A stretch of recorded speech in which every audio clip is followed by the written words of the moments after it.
It's the Social Media Super Summit with Beth Bridges, Ted R. Ruiz, and your keynote speaker, Frank J. Kenny.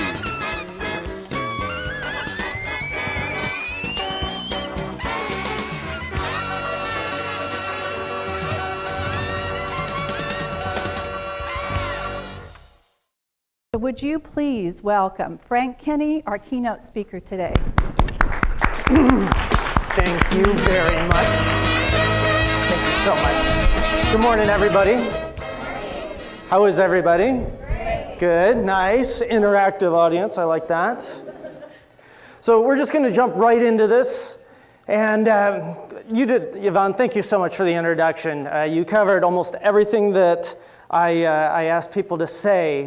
You just did a great job of introducing me. Are we on the big screens? We need the PowerPoint on the big screens here. We almost there? There we are. So yes, I used to run a chamber as the CEO, and we jumped into social media back, one of the very first in the whole country, and we got pushed back. Board members were freaking out about us dividing our brand and things of this nature. Sorry to any of the board members, chamber board members in the audience. Anyway, we did it anyways. And it just took off. Within 18 months, we had national attention, and that's allowed me to travel the country, the world, speaking on this to a lot of different small business and chamber audiences. I've written a few books on this, and actually one of the books I want to give away right now is a signed first edition. Just raise your hand if you want. I think you're gonna, this book is going to be really important here today, and I want everybody to actually have this book because I'm not going to go through the rest of the introduction here, but for those of you that didn't get it, you can download it for free online. It's 160 pages. It's really going to be important because the concepts I cover today, I can't go deep on, but I do in the book. And I think by the end, you're really going to want to download that. So just go to my website and the free resources page, download that book. All right, so we all know that it doesn't really matter how strong you are, how powerful you are, how smart you are. If the world changes around you and you fail to change with it, that's going to be a problem. Just like Darwin talked about with species, and we saw it with the recording industry, incredibly powerful for a long time, completely changed. Newspapers, yellow pages, all sorts of industries, just about every industry is being impacted in a big way. And this is a big threat if you're not ready to adapt and change. But on the opposite side, it's a huge opportunity if you are. So what I'm going to ask you today is to have an open mind and be ready to take your social media just to the next level. A lot of people are doing it. I don't want to say they're doing it wrong, but I am going to say that if you do what I tell you to do here, you're just standing at the brink of a huge opportunity. So the old way, and the way that most people are doing social media, is the old way of marketing. Everybody's seen the old marketing funnel. They'll teach you this in college. At the very top, you have awareness. You got to get people's attention. You got to create awareness. So how would you do that? Well, the old way is to run a commercial or an ad. You'd interrupt people while they were watching TV or listening to the radio or reading a newspaper or a magazine and going out to check their mail. These are just interruptions. But people don't like being interrupted. It's kind of not a pleasant thing, but we were just used to it, I guess, and we were willing to put up with it for free TV and free radio. But does anybody here use Netflix? Kind of raise your hand. There's quite a few of you on Netflix. No interruptions. What about Pandora for your radio? Anybody use Pandora? A lot of you.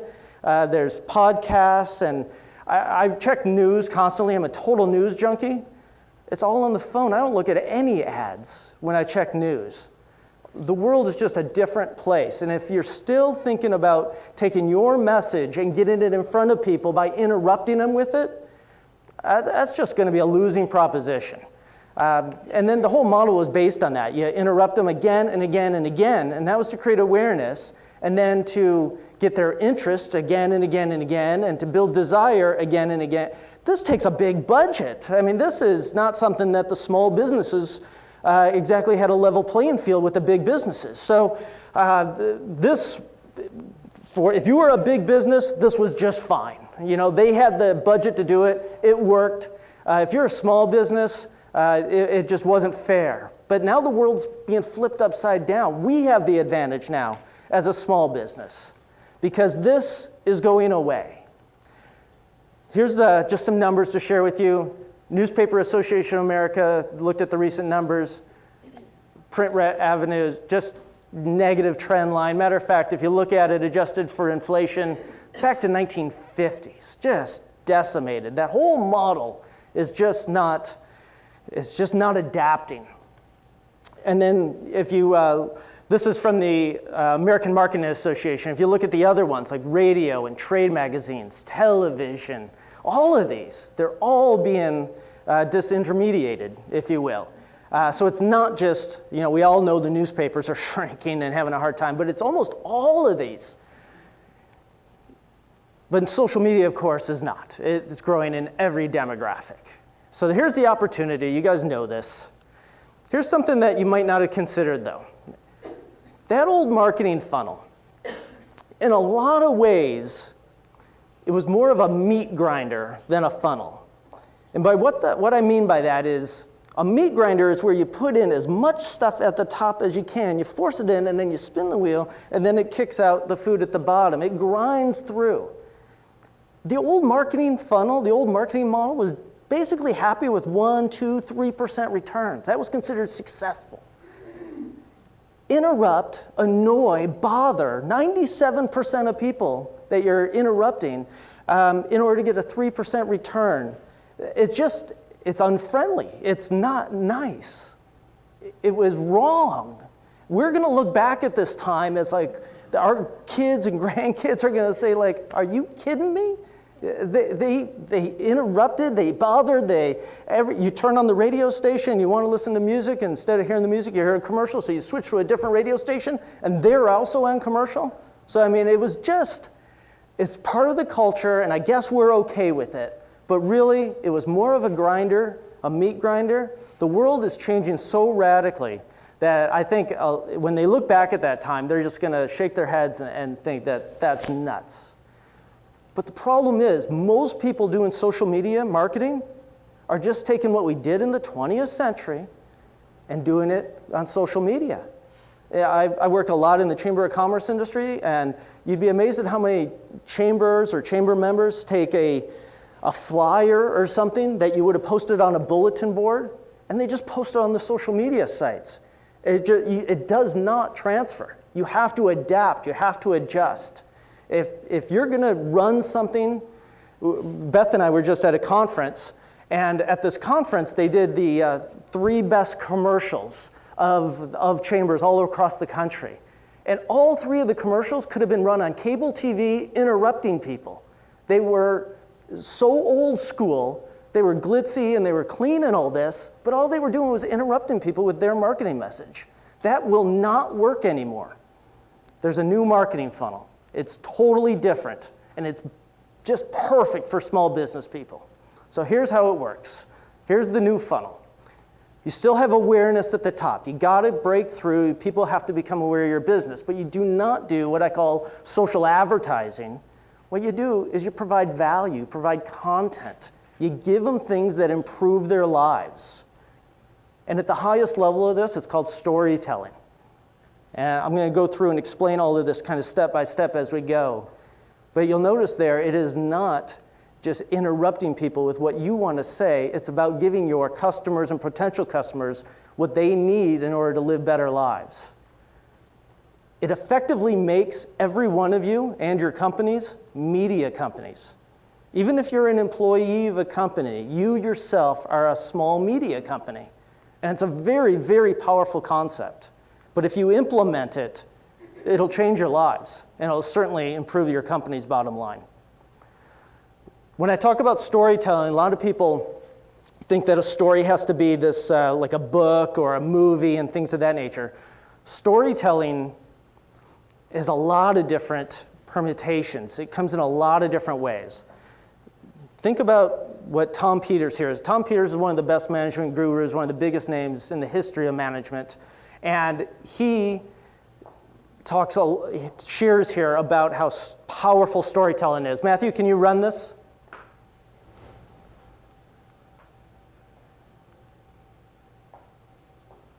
Storytelling. Maybe up a little If we bit. could take a look at your genetic pattern and my genetic pattern, storytelling isn't cool. Storytelling isn't fun. Storytelling isn't just provocative. It's in our genes. We translate, without even knowing it, everything into a story. Now, I want to make a very specific point, two specific points, two punchy, I hope, points. And point number one is the story is more powerful than the brand. Now, the real way of saying that is the brand is the story. But if you want to think in things in terms of order, think story first, brand second. And being able to translate anything you do into a short, punchy story, preferably 30 seconds long, never more than a minute or two long, absolutely essential. Here's the second one. Story is more powerful than the brand, comma, best story wins. I am simply, unabashedly, out loud, screaming and shouting, say, focus on the quality of your storytelling. Turn that complex idea into storytelling. And if you don't believe me, talk to an effective trial lawyer, even if she or he works on complex commercial cases. So here's a guy that works with the biggest, most powerful brands in the entire world, and yet the story is still more powerful than the brand. Every one of your companies has amazing stories to tell, and the story is really today more powerful than the logo redesign and your colors and your fonts and all these things we used to worry so much about in the 20th century. It's your story that really breaks through. You still have to be professional in all your design and all these sort of things. But yet, if you can tell your story about how your business serves, how you help, how you improve people's lives, that story breaks through all the clutter and it actually creates demand. This next video I'm going to show you, it's Chipotle. We don't have these two up in Washington State. Chipotle. Am I saying that right? Chipotle. I just always butcher that one. I'm getting some echo, some feedback, if you guys can take care of that a little bit. So, all right, so Chipotle knows that it can no longer just interrupt people with their marketing message. It's expensive. People can tune out. They don't have to watch it. So they created a story about what they believe as a company, okay? Now, I want to preface this with my own little analogy here. Let's say that I'm a millionaire stockbroker and I went to a wine shop to pick up a good bottle of wine for dinner because I'm entertaining.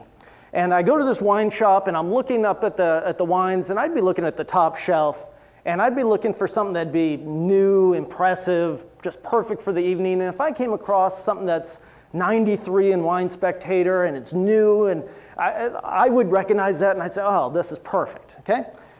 But would I notice the new boxed wine that's on the market? Chances are I wouldn't. It's just invisible to me. But Joe's six-pack off the street, he's a factory worker or what have you, comes in, he needs some table wine for the week. He could buy Yellowtail, he could buy various things. I love Yellowtail, by the way. A little commercial for Yellowtail. Anyway, but I might not, or he might notice the new boxed wine also. But would he notice the new wine spec? Not a chance. It's entirely invisible to them, okay? So your story is invisible to a lot of people, but not the people in your target market. To them, if you tell the right story, they'll sit up in their chairs and go, oh, I like this company. Oh, I like this. So that's what Chipotle did. Chipotle decided that their target market are people that really care about healthy, organic food. To reach those people, they wanted to tell a story that would make those people sit up in their chairs. Chipotle's target market is not everybody in the world. They were willing to have some people ignore this story, and some people maybe even be offended by this story. But for the people in their target market that believe like Chipotle believes, huge demand. This video was seen more than 13 million times, and it's not very old. Anybody see this video yet? No, this is new to you. You have. All right, so go ahead and play the Chipotle video, and you might want to have a Kleenex handy. Powerful story, right? I mean, if you believe like Chipotle believes, it's almost like you'd be disloyal to not eat with them or to.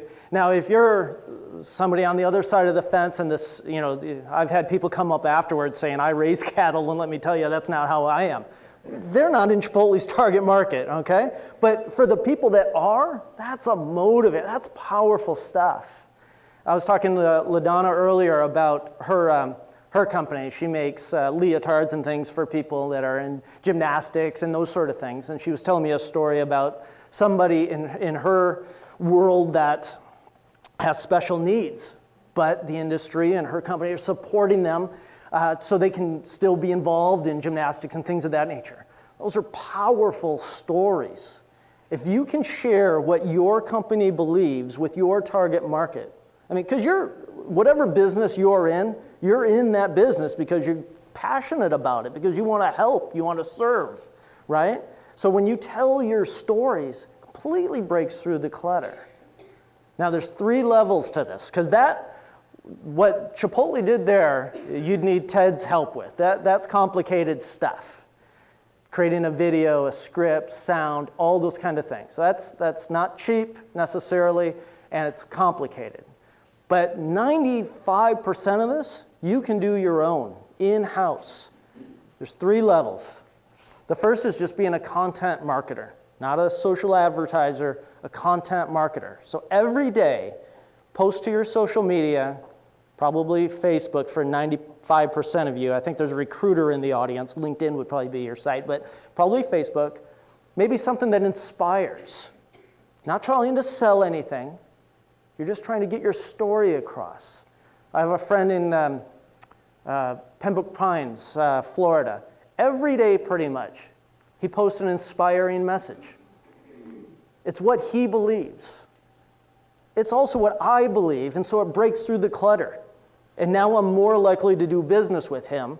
Not only do I see his stuff all the time because I engage with it and interact, it's what he believes as I believe. And so I'm more likely to do business with him. Does that make sense? Or you can just entertain people. If you don't have an inspiring story to share, maybe look for something entertaining. This is, whoops, oh, there it is. It's a drunk cat. Cat pictures work just great, and that's not the gist of this. This is a chamber. Chambers are generally boring, stodgy, old boys clubs, that sort of stuff. Terrible reputation in some communities. The chamber is just kind of boring.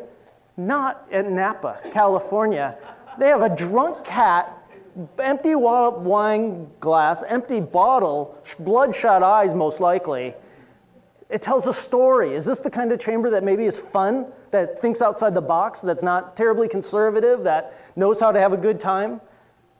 This thing got 7 likes within like 2 hours, or 11 likes within 2 hours. Most chamber posts get no likes, no shares, no comments, because they're boring. They're just advertising. This tells a story of what the chamber believes.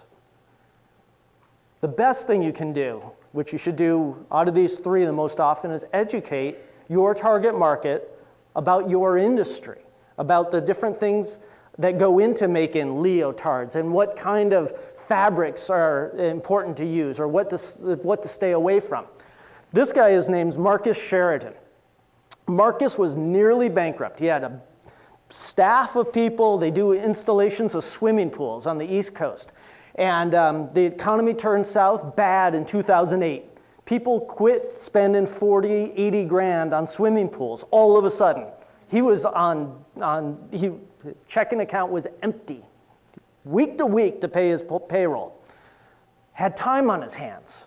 So he was one of the first guys that this is back in the day, 2008. He sat down, he had some time on his hands, he had a lot of information because he'd been in the business a while, and he just started thinking about what questions have people asked me on the phone, when I sit for a sales call, what have they asked me? And he just started thinking, right, should I do like a cement pond, or should I do a real swimming pool? And he'd answer that totally honestly, and not terribly in depth, but at least enough to give people a good, solid understanding of their options, and the cost, and the installation, and the dirt, and every other question conceivable. He's got hundreds and hundreds of posts on his blog, on his website, which he then shared to social media.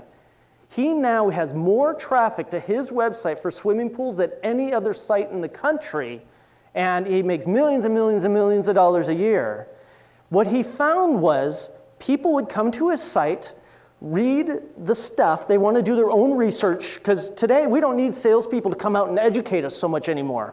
If we want to know something, we do our own research. So he found that when people came to his website, they'd not read one or two, they'd read like 30 of his articles. They'd get a real understanding of the industry. And then they'd call him and say, we're ready to buy a pool, we think, would somebody come out and talk to us? It wasn't for necessarily more information, it was just to get a better feel for the real human being behind the company. They pretty much had all the information they needed. They just wanted to meet with somebody face to face.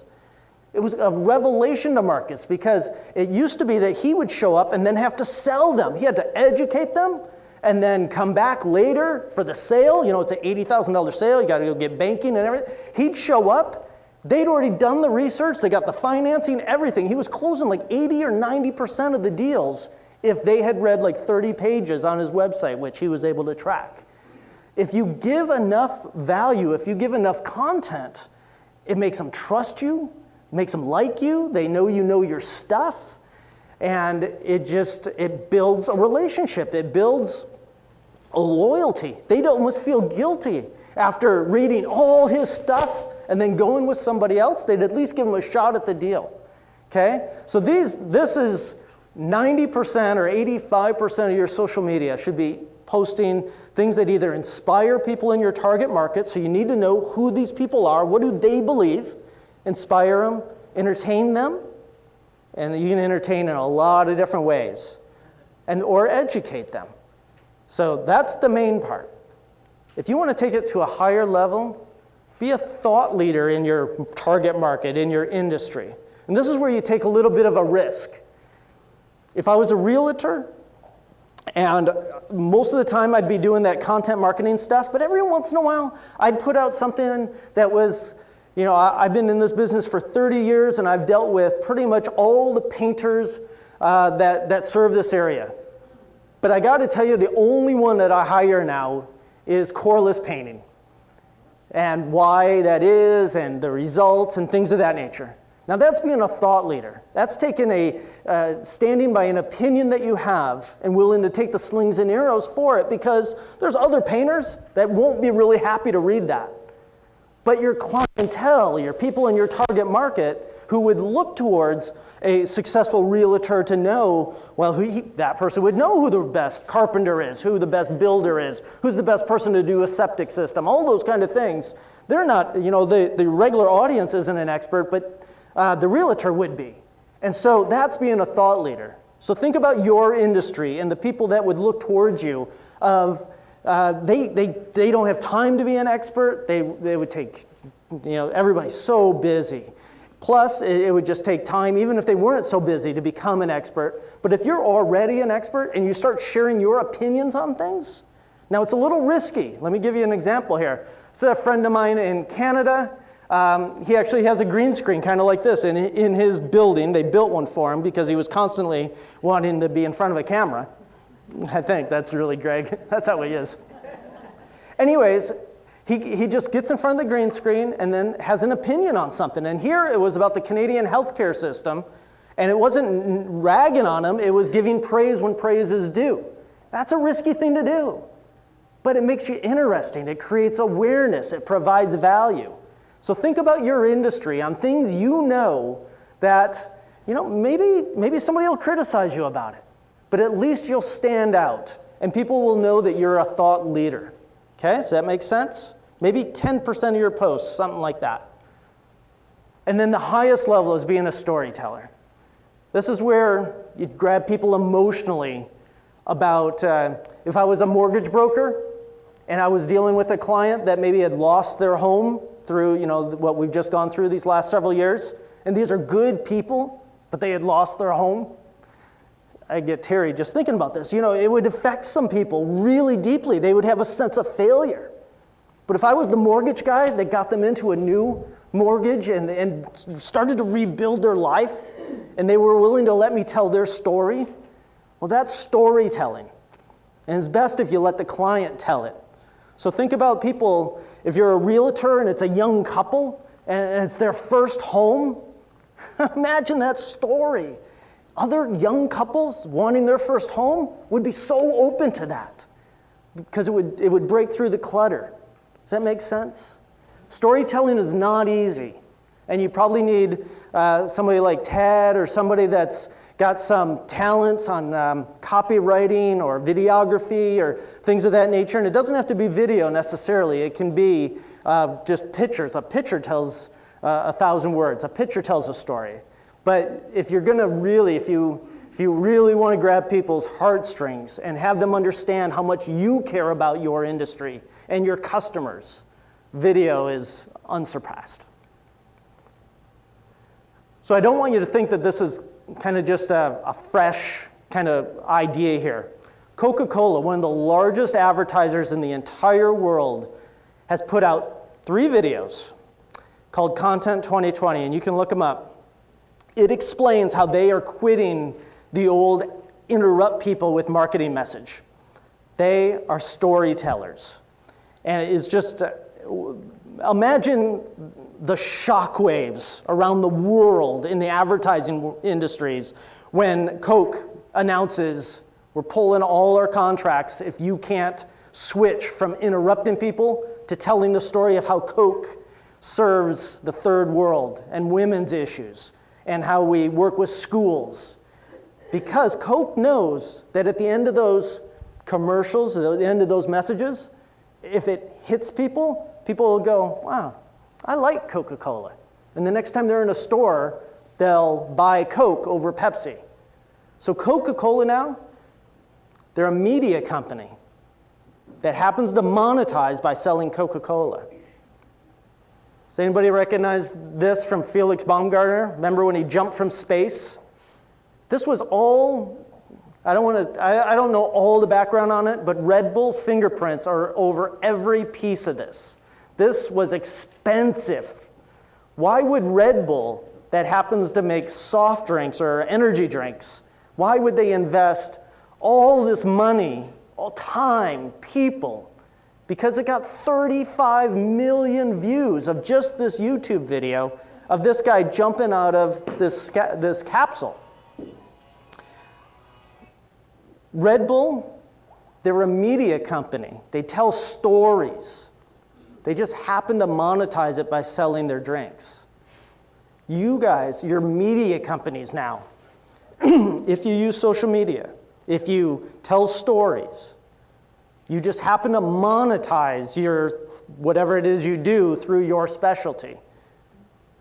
You can no longer get away with interrupting people with your messages. You have to provide them what they want. And if they like it, then they'll become your customer. This is all based on this thing called give gifts, be generous. Excuse me. That came to me as an epiphany years and years ago, and it's what, actually, I have another signed first edition. This is where it's from. Raise your hands if you want. Okay.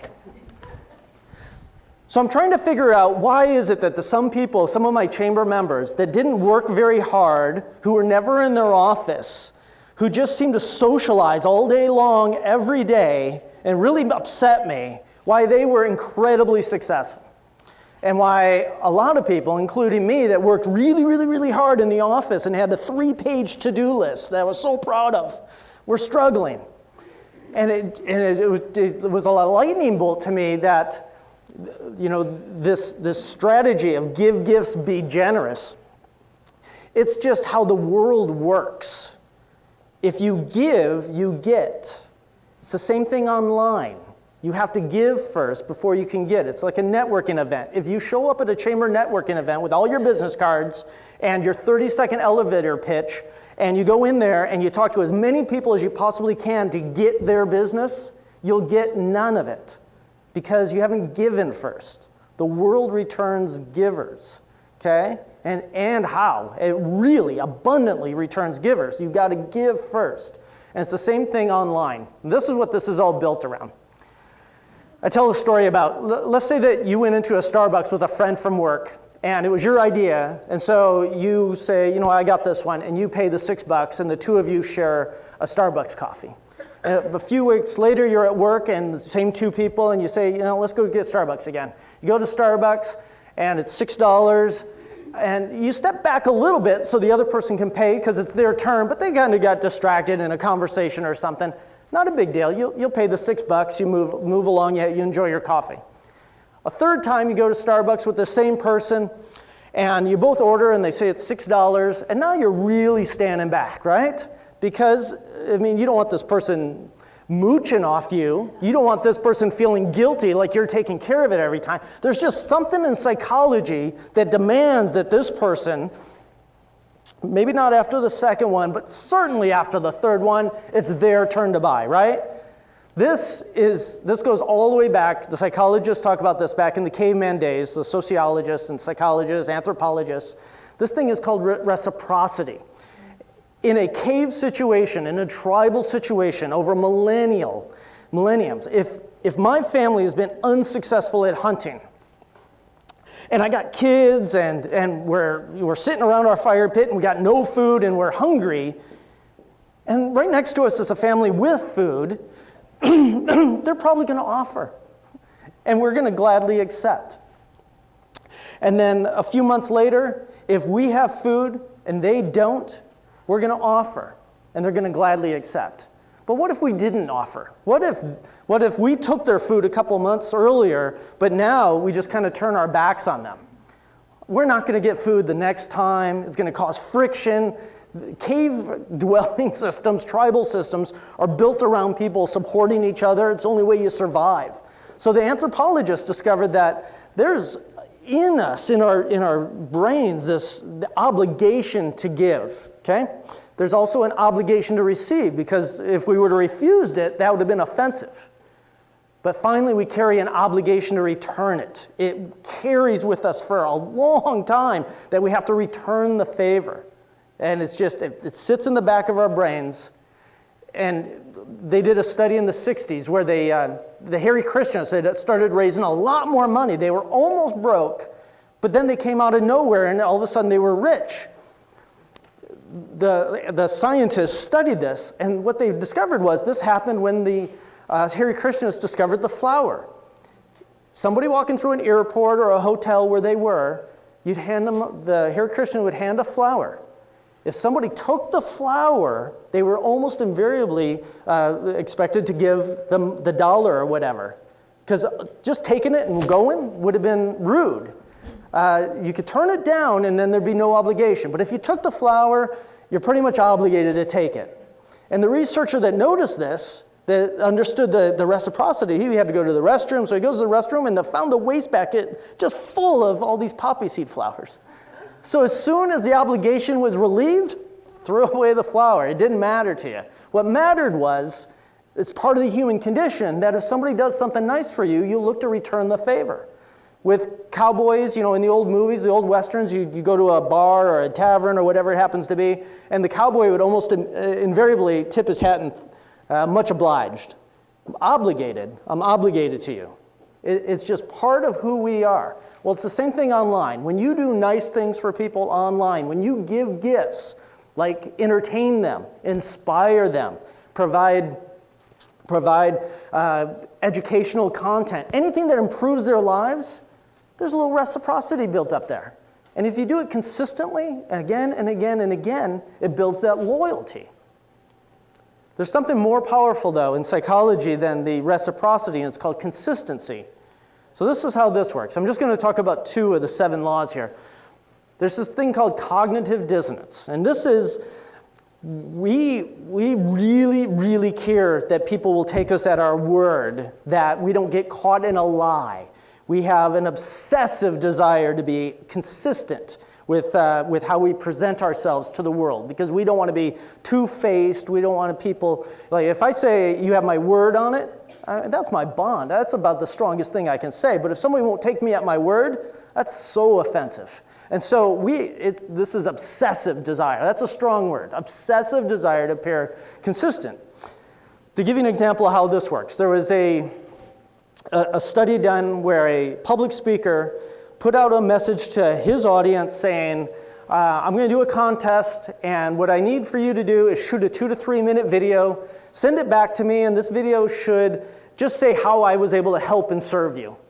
And he got tons and tons of videos from people all over the country saying how this public speaker had, improved people's lives and that sort of stuff. And he did nothing with the videos. He gave the award, the reward for doing it. It wasn't that he was going to use them as advertising or social proof or anything like that. All he wanted to do was create an army of people that were his supporters, because he knew that once they went on video and said, this public speaker is the best there is, he changed my life, I love him, I would do anything for him, or whatever the message happened to be. Once you go public with something like that, it creates this, well, you could never say anything bad about that public speaker to the next person. You'd be so two-faced, okay? It creates this, this cognitive dissonance if you go against something you've done publicly. They did a study in Palo Alto, California, where they went to the homes as they were dressed up as people, do-gooders. They were doing a campaign about driving safely, is what it was. It's called the Drive Safely Study. And they go into the homes, they knock on the door, and they say, we're doing a campaign for driving safely. We want to protect the children. We have a billboard in the truck. Can we put that in your front yard in order to get the traffic to slow down so people would drive safely? And almost everybody said, that sounds like a great program, but no, a billboard in my front yard just isn't going to work. They went to the next row of houses, same demographics, same everything. They knocked on the door, and they asked the person, can we put this little sticker either in a window on the house or in your car that you support our campaign for driving safely? Very small little ask. And the vast majority of people said, yeah, we'll take that. We'll do that for you. And then a couple weeks later, they went back to those same houses on the second block. They looked for the houses that had the little sticker, and they went up to those houses and said, we noticed that you have the campaign sticker for driving safely. We've brought a bullet or a billboard. We're going to put that in your front yard, okay?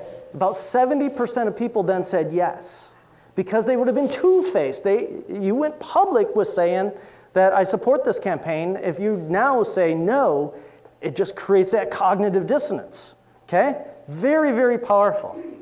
Ben Franklin talks about this in his autobiography. Everybody knows Ben Franklin. He was in the House. He was a politician. There was one person in the House that just would give Ben problems, no matter what. Ben really didn't know why this person disliked him so much, but this guy just stood between Ben and anything Ben wanted to do. And Ben didn't know why, but Ben figured, all right, I got to do something about this. So Ben went to this person with a note, handwritten note, and said something to the effect of, I know you have a book in your library that is quite rare, and I would love to get my hands on it. Would you mind lending me this book for a few days? I promise to take good care of it, books being very valuable and rare. Well, the guy did lend Ben the book, and Ben read the book and then returned the book. And then this is what Ben wrote in his biography. I don't know if you guys can read it, so I'll read it for you.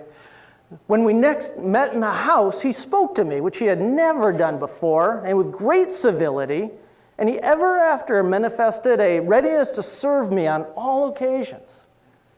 And then he went on, and this is a famous saying now, he that has once done you a kindness will be more ready to do you another than he whom you yourself have obliged. If somebody does you a favor, they must like you, according to cognitive dissonance. Else they wouldn't have done you a favor. Once somebody shares something that you've created online, they must believe in you. They must like you. They must want to support you.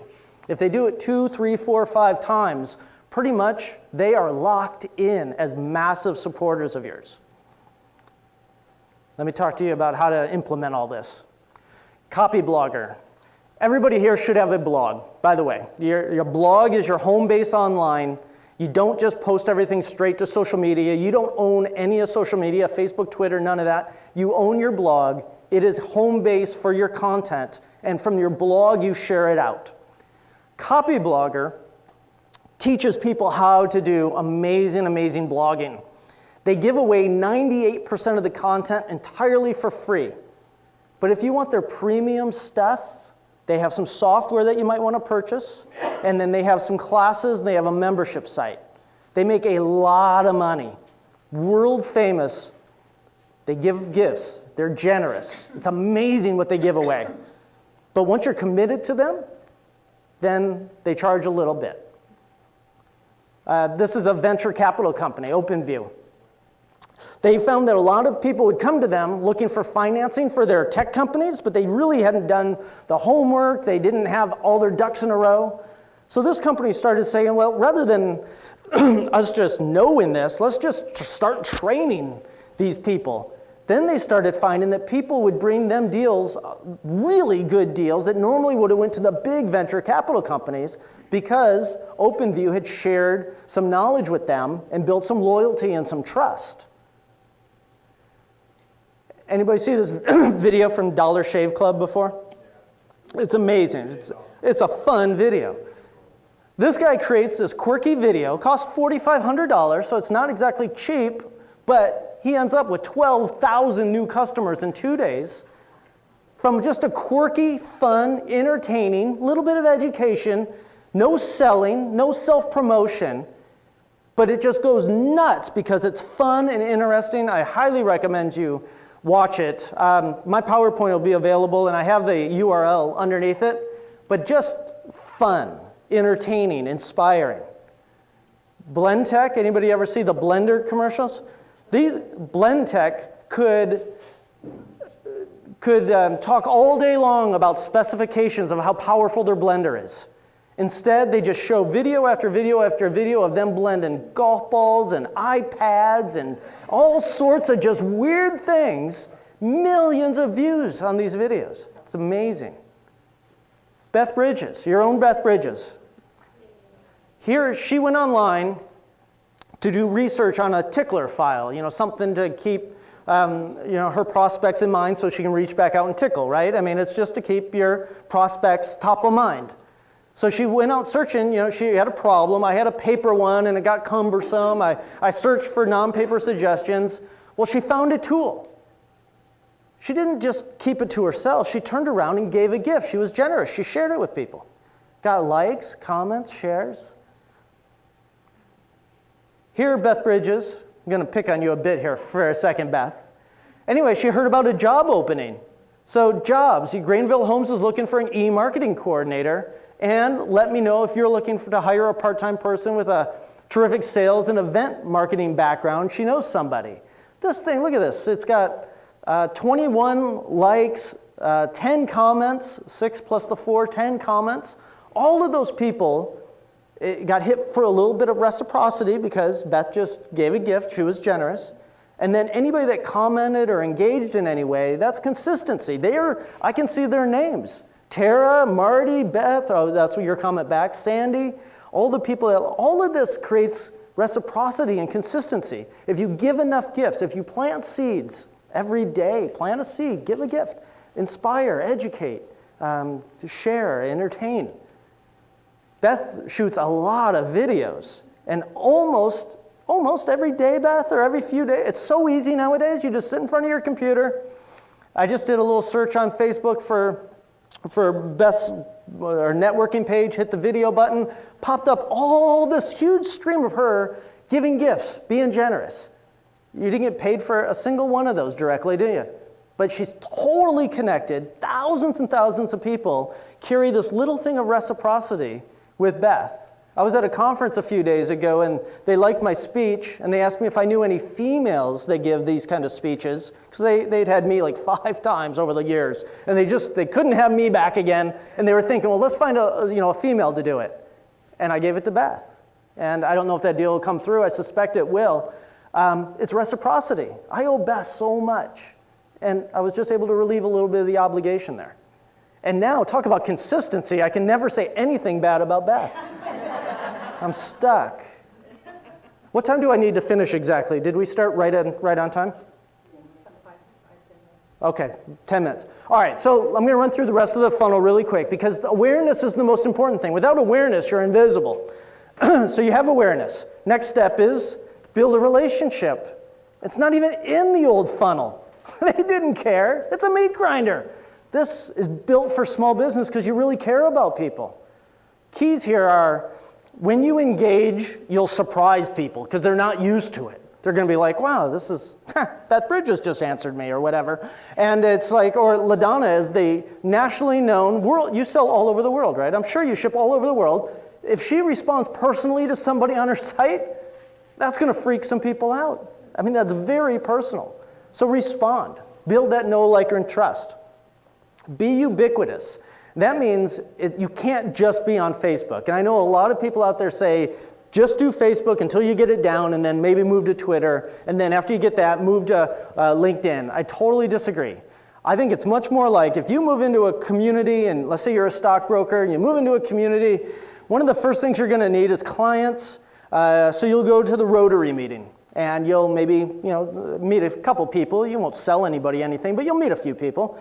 And then you'll go to the chamber luncheon, and you'll meet a few people, and maybe you see the same person. So that's going to create a little bit of familiarity. And then you're at softball practice, or the kids are at t-ball, and one of those Rotarians that's a chamber member is also there with his wife, and they got a kid out there. And now it'd be totally comfortable to walk up to them and say, hey, I saw you at Rotary and at the chamber, and which kid's yours? All of a sudden, because you have different touch points and things in common, it makes it to where you can just build a relationship so much faster. If you waited for the monthly chamber luncheon, it could take 2, 3, 4 months. But it could all happen in a week or something like this if you're more ubiquitous.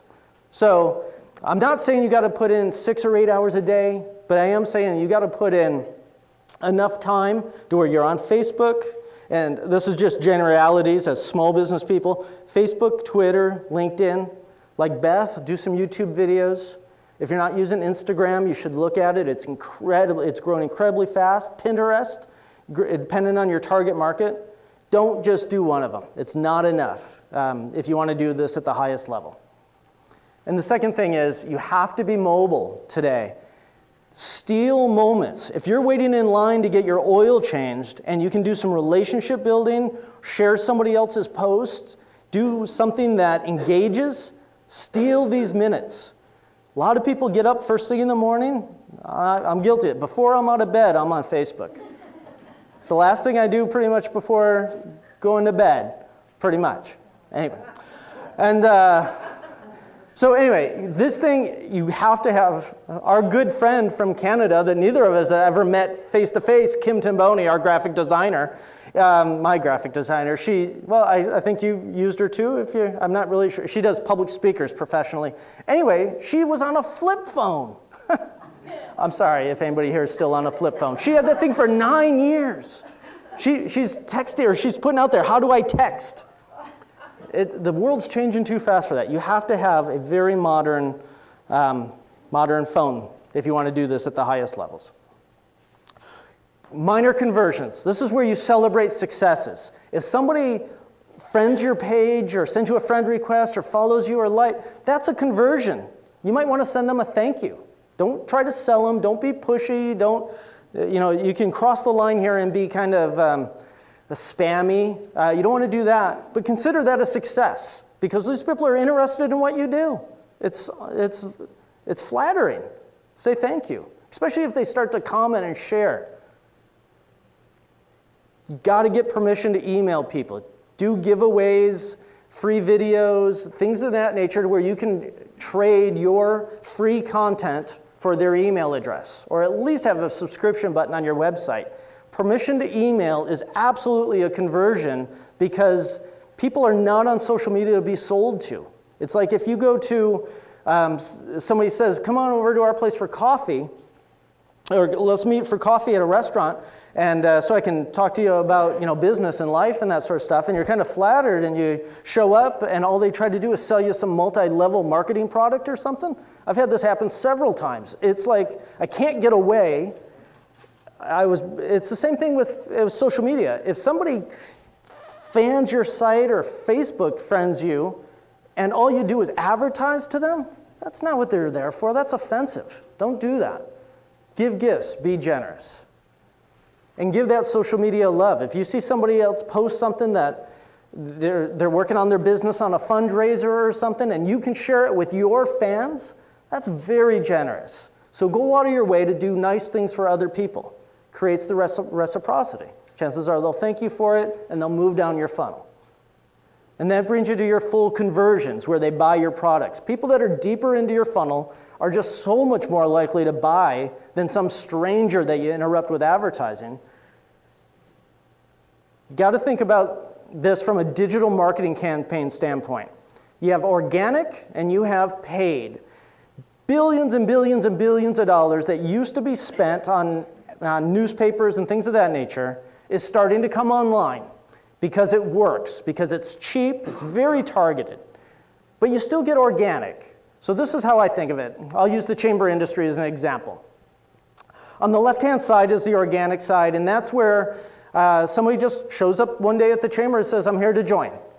Where did that come from? Nobody asked for the sale. It's just the awareness was there, the relationship was there, the know, like, and trust. You don't know where it came from. It fell into your lap.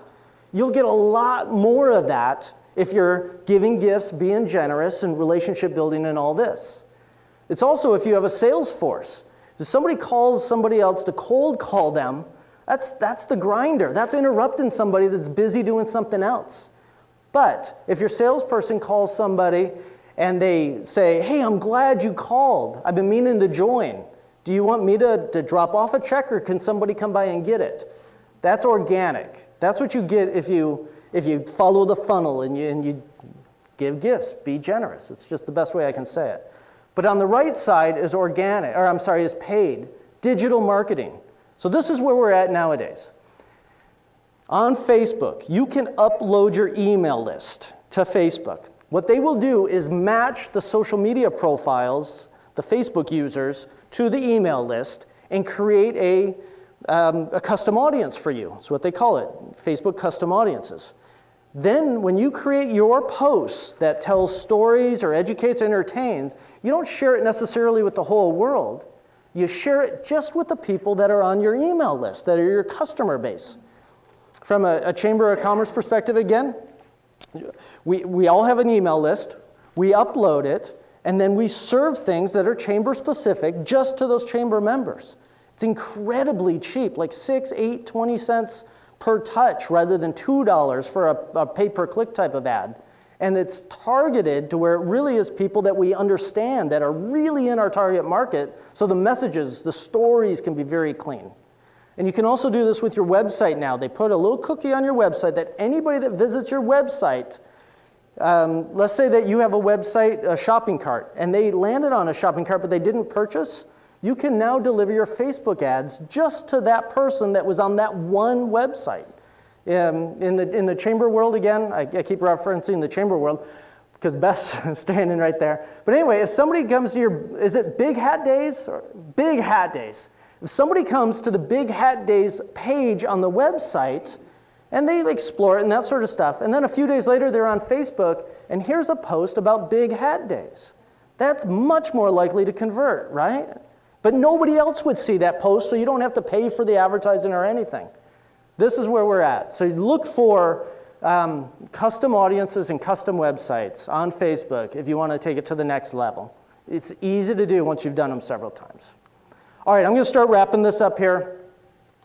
Build a community, build a tribe. It's not so much that you're talking to your customers or even your customers are talking to you. What Seth Godin discovered about tribes, it's side-to-side communication. It's your community that holds most of the value.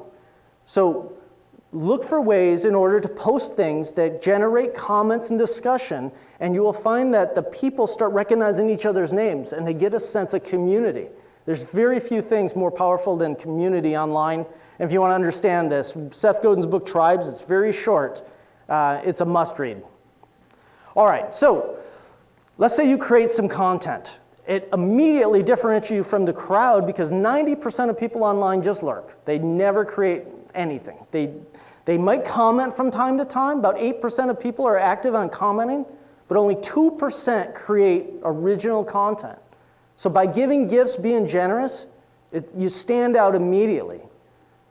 So this is what happens. Here's your, let's call this your funnel.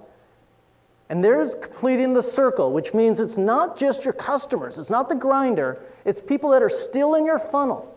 And then you share a piece of content and somebody else engages with it, which means it gets shared farther. They become salespeople for you, in effect. So they share it. So it reinforces inside your tribe. People see that, oh, they're a customer too. Oh, that's good for you. That people start seeing that, oh, I'm not the only one. Or, oh, that person's using it. But they also reach outside your tribe to brand new people you couldn't have reached. So they're salespeople for you. And it's their credibility. Some people have huge circles of influence. So like if a banker locally shared something or an insurance person that's really well connected, all of a sudden they're not only becoming a salesperson for you, they're reaching right inside the funnel to somebody that was maybe right on the cusp of being a customer but wasn't. They just needed that little bump. All of a sudden it's, oh, wow, I didn't know the mayor used that company. That's cool. And even somebody that's just in your funnel, that's not even a customer. They're important today because they become salespeople for you. They're the ones that have credibility with their friends. They become the carriers, the messengers of your story for you. So complete the circle. It's a holistic world today, and it's built for small business. All right, so I'm going to wrap this up here. Strangers into friends is the first step. Give gifts, be generous. Don't just ignore the people that want to be your friend. Engage, because people that know, like, and trust you are much more likely to become customers. And then when your customers and people in your funnel become your salesperson, you're going to save a lot of money on advertising, and you're going to reach a lot more people than you ever could have reached. And they're doing it with their credibility, not yours. That's Seth Godin, by the way, again. Anybody that's skeptical of this, you might want to point out to them that none of this is really an expense. It used to be that advertising was pure expense. You run a $1,000 ad in a newspaper, 2 days later it's gone. Hopefully you made $1,100 back, but it was gone. Today, because of search engine optimization, all that content resides at the top of your funnel for 6 months or a year from now. Somebody types into Google, where can I get girls' gymnastic equipment? And it comes up to their webpage. That's an asset. It's a huge asset that you develop over time. And I don't have time to take questions, but I'm going to hang around. So if you have anybody wants to come up to me and ask anything specific, going to hang around. I'm going to leave you with 2 quotes. Seth Godin, the best mind in this, in my opinion, marketing is no longer about the stuff you make. It really isn't. It's about the stories. Your story has to break through the clutter. And then Zig Ziglar. People don't really care how much you know till they know that you love them, that you trust them, that you care about them. Thank you, everybody. Thank you so much. So is this somebody that you know, like, and trust? I hope so. Before you go, how you mentioned your ebook and the slides. How does our audience go about getting those things? I will make sure that Beth Bridges gets access to them, and we'll get them on the Clovis Chamber website. Great. And then the ebook is my website, frankjkenny.com. Lots of stuff there for you. I didn't mention it all. There's a lot on there for you. Okay. Thank you very much, so much. Frank. Thank you.